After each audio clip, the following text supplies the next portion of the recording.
राजन, ये तुमने क्या अनर्थ कर दिया।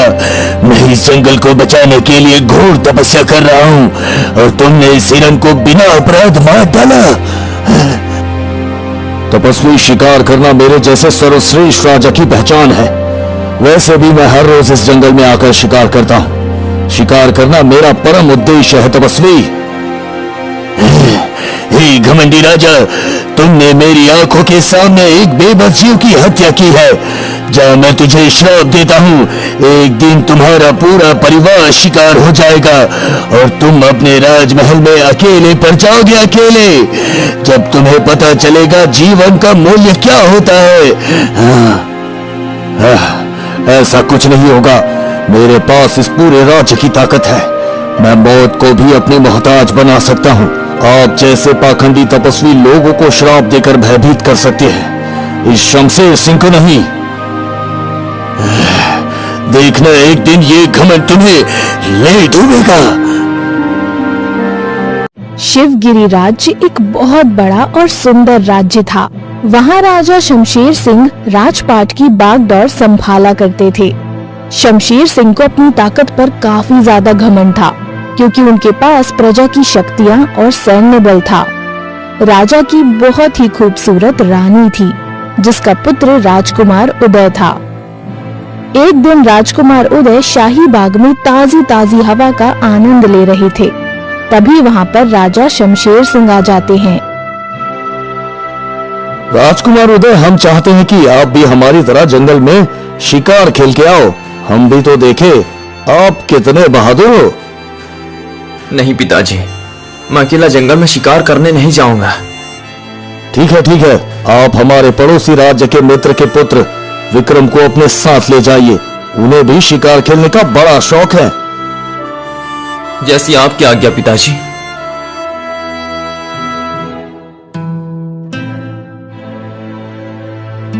अब राजकुमार अपने पिता की आज्ञा लेकर पड़ोसी राज्य के लिए निकल चुके थे।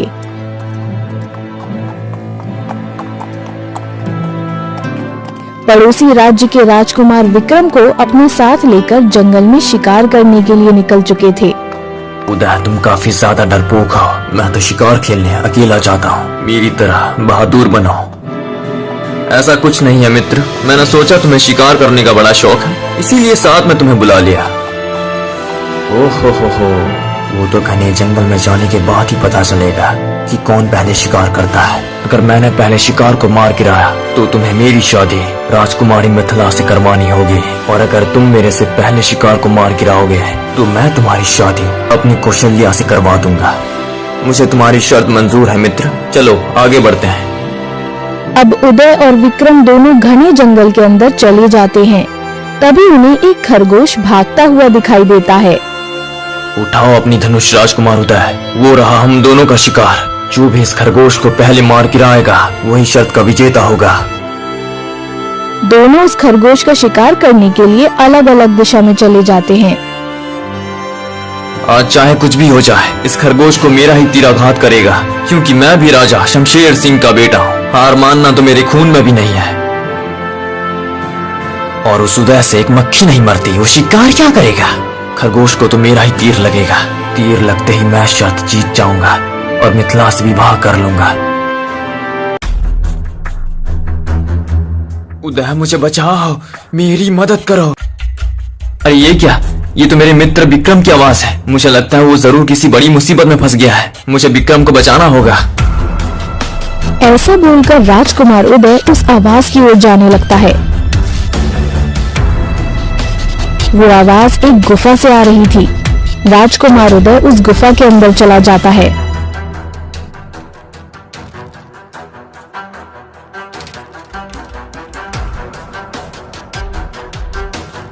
उदय, मुझे बचाओ, मेरी मदद करो। अरे फंस गया राजकुमार उदय, तू मेरे चंगुल में खुद चल कर आया। अच्छा, मेरे मित्र की आवाज तुम निकाल रहे थे, लेकिन तुम मुझे क्यों फंसाना चाहते हो? मैंने तुम्हारा क्या बिगाड़ा है? सिर्फ तुम्हें नहीं, तुम्हारे मित्र विक्रम को भी अपने षड्यंत्र में फंसाना चाहता हूँ। तुम दोनों शिकार करने निकले हो और खुद मेरे शिकार हो गए हो। ऐसा बोलकर जादूगर जिम्बोला वहाँ से गायब हो जाता है। इधर राजकुमार विक्रम उस खरगोश को ढूंढ रहा था। तभी वहाँ पर जादूगर जिम्बोला आ जाता है और खरगोश का रूप धारण कर लेता है। वो रहा खरगोश। मैंने सोचा उदय ने अपना शिकार बना लिया होगा, लेकिन ये तो मेरे पास ही है। चलो मैं इसका पीछा करता हूँ। ऐसा बोलकर राजकुमार उस जादूगर जिम्बोला बने खरगोश का पीछा करने लग जाता है। वो खरगोश राजकुमार विक्रम को उसी गुफा में लेकर आ जाता है जहाँ राजकुमार उदय को कैद किया गया था।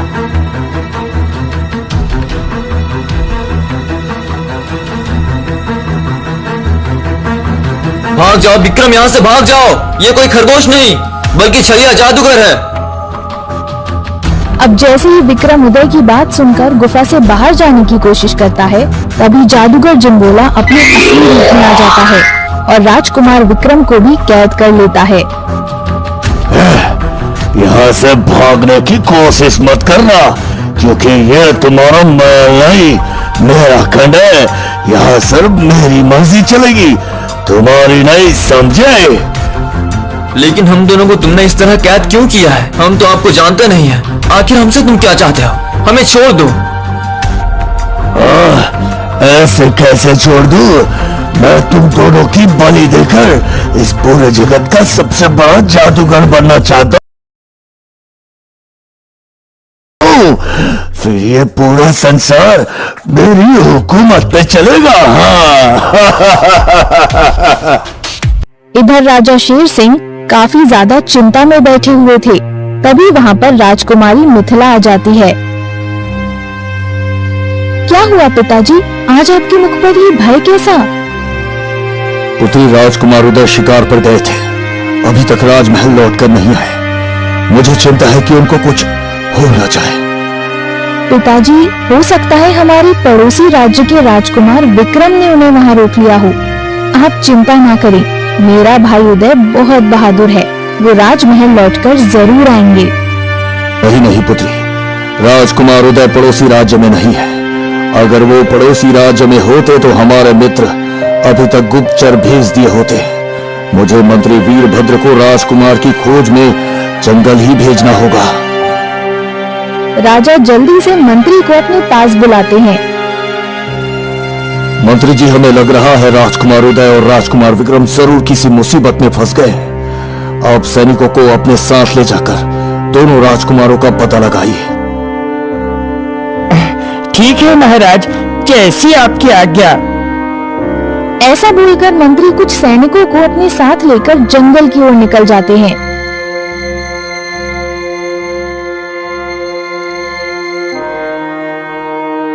वो पूरे जंगल में दोनों राजकुमारों की छानबीन करते हैं, लेकिन उन्हें राजकुमार कहीं पर दिखाई नहीं देते हैं।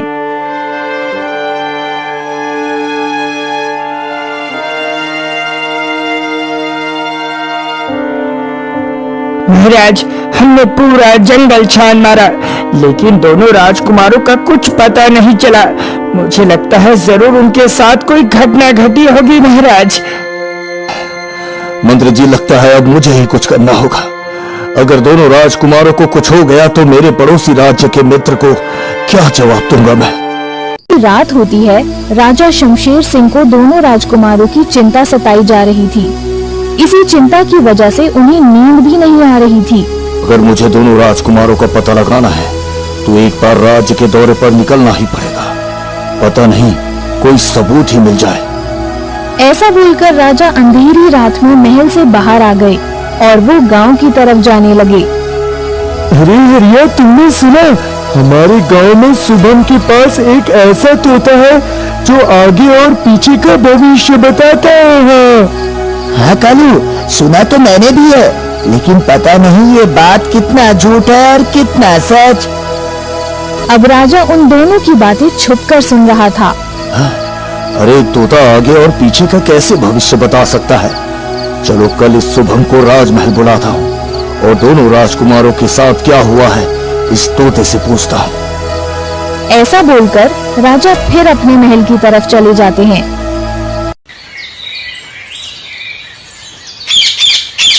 अगली सुबह राजा शमशेर सिंह शुभम को तोते के साथ राजसभा में बुलाते हैं। शुभम, हमने गांव वालों से सुना है तुम्हारा पालतू तोता आगे और पीछे क्या होने वाला है इसकी भविष्यवाणी करता है। जी प्रजापति, आपने सही सुना। मेरा तोता भविष्यवाणी करता है और वो आगे और पीछे होने वाली घटना का भी बखान करता है। शुभम, अगर तुम्हारी बात झूठ निकली तो तुम्हें कारावास की सजा भी हो सकती है, पहले ही सोच लो। हाँ महाराज, ये तोता अद्भुत है। ये मेरे पिताजी की आखिरी अमानत थी, तो मेरे नसीब में आ गई। अब इस तोते से कुछ भी पूछ लो, ये तुरंत होने वाली घटना का बखान अपने मुख से बोल कर करेगा। राजा दोनों राजकुमारों वाली सारी घटना उस तोते को बता देते हैं। तोता राजा की बात सुनकर कुछ देर के लिए अपनी आंखें बंद कर लेता है, फिर अचानक अपनी आंखें खोलता है। महाराज, दोनों राजकुमार अभी जिंदा हैं और वो जादूगर चिम्बोला के कैद में है। राजकुमार चिम्बोला अपनी शक्ति को दुगनी करने के लिए आने वाली अमावस्या को दोनों राजकुमार की बलि देने वाले हैं। हे तोते, हमें ये बता दो कि ये जादूगर चिम्बोला दोनों राजकुमारों को कहाँ पर कैद कर रखा है। राजन, जंगल के उत्तरी भाग में जादूगर चिम्बोला की काली गुफा है। आपके दोनों राजकुमार वहाँ पर ही कैद हैं। तोते की बात सुनकर राजा अपने घोड़े पर सवार होकर जंगल के उत्तरी भाग की ओर निकल जाते हैं। चलते चलते उन्हें वो काली गुफा दिख ही जाती है।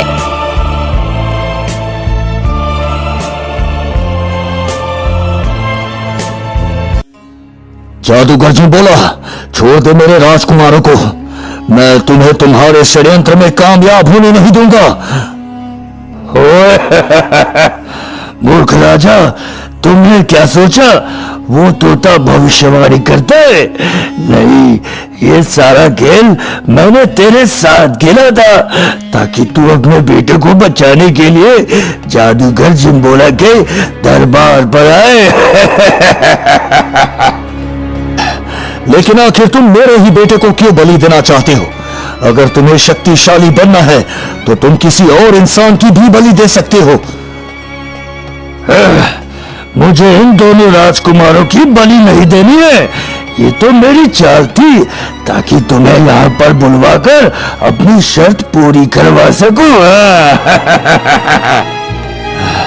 कैसी शर्त? तुम मेरे दोनों राजकुमारों को आजाद कर दो। तुम जो भी बोलोगे वो मैं करने को तैयार हूँ। जब तक तुम मेरी शर्त पूरी नहीं करते तब तक दोनों राजकुमार मेरी हिरासत में रहेंगे। राजन, तुम्हारे पास बहुत कम समय है, जल्दी बोलो, मेरी शर्त पूरी करोगे? आखिर क्या है तुम्हारी शर्त? मुझे विस्तार से बताओ।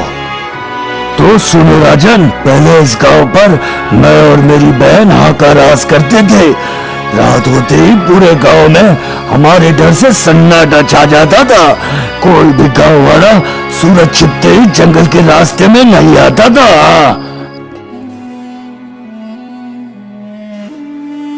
देखो भाई, हमें इस जादूगर चिम्बोला और उसकी बहन हाका का कुछ करना ही होगा, वरना कुछ दिनों में हमारे गांव में लोगों का आना जाना बंद हो जाएगा। अरे किशन, हम कर भी क्या सकते हैं? जो हो रहा है बस देख रहे हैं। ऐसा करते करते गांव में लोगों का आना जाना बंद हो गया, बल्कि यहाँ तक जंगल के सारे जानवर हमारे डर से जंगल छोड़कर भाग गए थे। एक रात मैं और मेरी बहन गांव की निगरानी करके जंगल की तरफ आ रहे थे, तभी हमें एक तपस्वी मिल जाता है। तपस्वी, ये जंगल हमारा है और तुमने इस जंगल के रास्ते से आने की गुस्ताखी कैसे की? लगता है तुम्हें हमारा भय नहीं है। बेटी, तुम अभी न समझो, ये जंगल, पानी और हवा ईश्वर ने सभी को प्रदान की है। इस पर ना तो तुम्हारा हक है और न ही मेरा। तपस्वी, इस जंगल पर तो सिर्फ हमारा हक है। अगर तुम यहाँ से जिंदा जाना चाहते हो तो तुरंत वापस लौट जाओ। हाँ। नहीं पुत्र, मुझे इस गांव से होकर गुजरना है, इसलिए मैं वापस नहीं लौट सकता। तुम मेरे बच्चे जैसे हो, मुझे जाने दो। वो तपस्वी जिद करके गांव की तरफ जाने लगा। तभी मेरी बहन ने अपनी काली शक्तियों से उस तपस्वी पर वार कर दिया। तपस्वी जी काफी ज्यादा क्रोधित हो गए और उन्होंने अपनी शक्तियों से मेरी बहन को अपने कमंडल में कैद कर लिया। मैं ये सब देखकर काफी ज्यादा डर गया और अपनी बहन को अकेला छोड़कर वहां से गायब हो गया। हे राजन, आप ही मेरी बहन को तपस्वी के कमंडल से आजाद करा सकते हो। हाँ, लेकिन वो तपस्वी मेरे कहने पर तुम्हारी बहन को आजाद कैसे करेगा? राजन, आप एक राजा है, पूरे राज्य की जनता आपका पालन करती है। वो तपस्वी जरूर आपकी बात मानेगा। और हाँ, अगर एक बार मेरी बहन आका आजाद हो गई तो हम हमेशा के लिए ये जंगल छोड़कर चले जाएंगे। हाँ। हाँ, ठीक है जादूगर जिम्बोला, मैं तुम्हारी बहन को उस तपस्वी के कमंडल से आजाद कराऊंगा। लेकिन वो तपस्वी मुझे कहां पर मिलेगा? राजन, वो तपस्वी उसी गांव की पहाड़ी पर धोनी जमा कर बैठा है।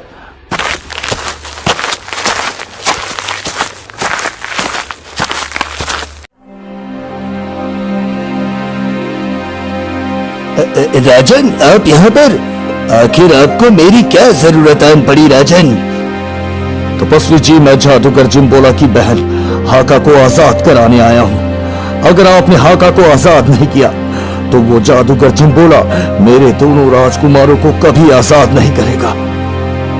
ठीक है राजन, मैं इस जादूगरनी को आजाद कर दूंगा, लेकिन मेरी भी 3 शर्तें हैं जो आपके सिवाय और कोई पूरी नहीं कर सकता। ठीक है तपस्वी, आप अपनी तीनों शर्तें बताइए, मैं उन्हें जरूर पूरी करने की कोशिश करूंगा। राजन, मेरी पहली शर्त यह है कि आपको रहस्यमय तालाब का जादुई पानी लाना होगा।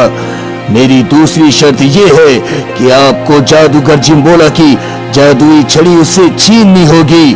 और मेरी तीसरी शर्त और आखिरी शर्त मैं आपको तभी बताऊंगा जब ये दोनों शर्त पूरी करके आप मेरे पास वापस लौटोगे। जैसी आपकी आज्ञा तपस्वी जी। ऐसा बोलकर राजा शमशेर सिंह रहस्यमय तालाब की खोज में निकल जाता है। अब ये रहस्यमय तालाब मुझे कहां पर मिलेगा? जंगल भी बहुत बड़ा और घना है। मैं इस जंगल के बारे में कुछ नहीं जानता हूँ। राजा ऐसे सोचते हुए जंगल के रास्ते से जा ही रहे होते हैं, तभी उन्हें एक तालाब के पास औरत दिखाई देती है जो एक पानी के भरे मटके के पास बैठी हुई थी। क्या हुआ आपको? आप इस तरह मटके को क्यों घूर रही हो? महाराज, पता नहीं ये मटका मेरे से उठ नहीं पा रहा है। मैं पिछले कुछ क्षणों से इस मटके को उठाने की कोशिश कर रही हूँ, लेकिन ये टस से मस नहीं हो रहा है। हे युवती, तुम चिंता मत करो, इस मटके को उठाकर मैं तुम्हारे सर पर रख दूंगा। राजा तुरंत उस मटके को उठा लेते हैं और उस औरत के सर पर रख देते हैं। वो औरत मटका लेकर चली जाती है। अरे ये मटका तो बहुत आसान तरीके से उठ गया, लेकिन ये युवती ऐसा क्यों बोल रही थी कि मटका उससे उठ नहीं रहा है? जरूर इस युवती ने मेरे से झूठ बोला है। मुझे इसका पीछा करना होगा। अब राजा भी उस युवती के पीछे पीछे जाने लगता है। चलते चलते वो युवती एक बहुत बड़े तालाब के पास आकर गायब हो जाती है। राजा शमशेर सिंह ये सब देखकर अचंभित रह जाते हैं। अरे ये क्या? इस तालाब के पास आते ही वो युवती गायब हो गई। जरूर ये तालाब कोई मायावी तालाब है। मुझे लगता है तपस्वी की पहली शर्त वाला रहस्यमय तालाब यही है। मुझे जल्द इसका जादुई जल ले लेना चाहिए।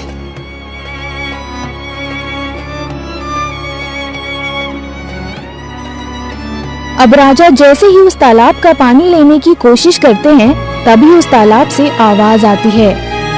रुक जाओ राजन, जब तक मेरे 3 प्रश्नों का उत्तर मुझे ना मिल जाए तब तक तुम इस जल को छू भी नहीं सकते।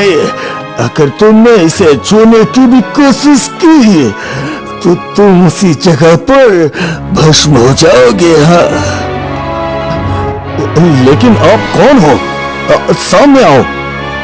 तभी अचानक उस तालाब से एक सुंदर मानुष प्रकट होता है। राजन, मेरा नाम जलाद है और मैं इस रहस्यमय तालाब की निगरानी का काम करता हूँ। तुम मेरे 3 सवालों का जवाब दो और इस जादुई पानी को यहाँ से ले जाओ।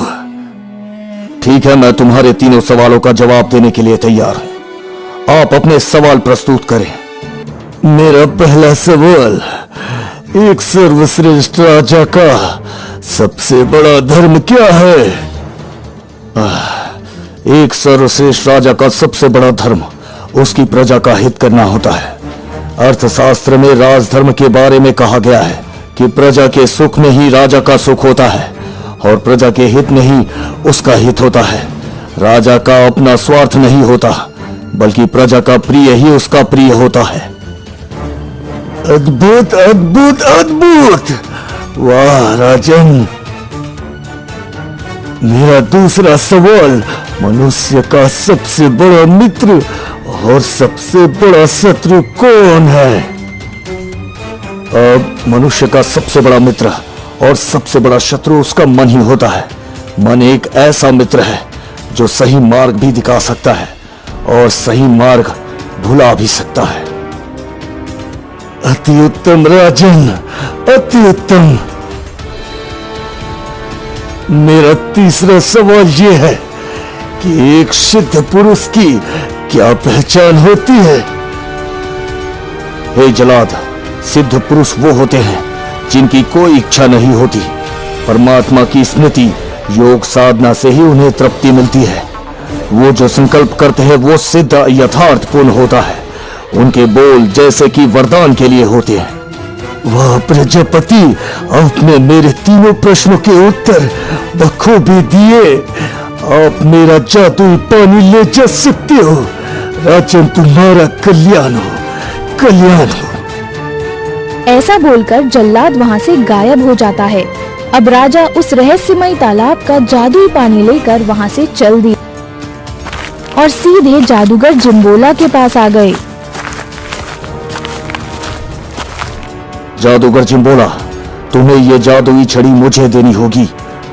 ये छड़ी क्या चीज है प्रजाजनक? मैं अपनी बहन को आजाद कराने के लिए पूरी दुनिया वार दूं? तुम मेरी ये छड़ी ले जा सकते हो। अब राजा जिम्बोला से वो जादुई छड़ी लेकर वहाँ से चले जाते हैं और सीधे तपस्वी जी के पास आ जाते हैं। तपस्वी जी, मैं रहस्यमय तालाब का जादुई पानी और जादूगर जिम्बोला की जादुई छड़ी लेकर आपके पास आ गया हूँ। अब आप अपनी तीसरी शर्त का बखान करें ताकि मैं जल्दी से हाका को बंधन से मुक्त करवाकर अपने दोनों राजकुमारों को आजाद करवाऊं। हे राजन, आपने मेरी 3 शर्तें पूरी कर दी। जिस औरत के सर पर आपने मटका रखा था वो औरत श्राप के बंधन से बंधी हुई थी और उस श्राप का तोड़ सिर्फ आपके पास था। आपने जैसे ही उस औरत के मटके को छुआ वो श्राप से मुक्त हो गई। राजन, मैं जादूगर जिम्बोला की बहन हाका को अपने कमंडल की कैद से आजाद करता हूँ। तपस्वी ऐसा बोलकर मंत्र पढ़ने लगते हैं और कुछ ही देर में हाका को आजाद कर देते हैं। राजा जादूगरनी हाका वहाँ से चले जाते हैं।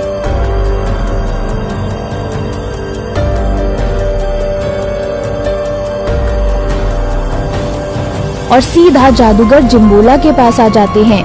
जादूगर जिम्बोला अपने बहन को देखते ही दोनों राजकुमारों को आजाद कर देते हैं। हे प्रजापालक, मैं ये एहसान आपका जिंदगी भर नहीं भूलूंगी और आज के बाद हम दोनों हमेशा के लिए ये गांव और जंगल छोड़कर चले जाएंगे। मैं आप तीनों से माफी मांगना चाहता हूँ। ये सब षड्यंत्र मैंने अपनी बहन हाका को आजाद कराने के लिए रचा था। मुझे माफ कर दो। जादूगर जिम्बोला, हमने तो तुम्हें उसी समय माफ कर दिया जब हमें पता चला कि तुम अपनी बहन के लिए कुछ भी कर सकते हो। मैं तो चाहता हूँ कि हर बहन को तुम्हारे जैसा भाई मिले।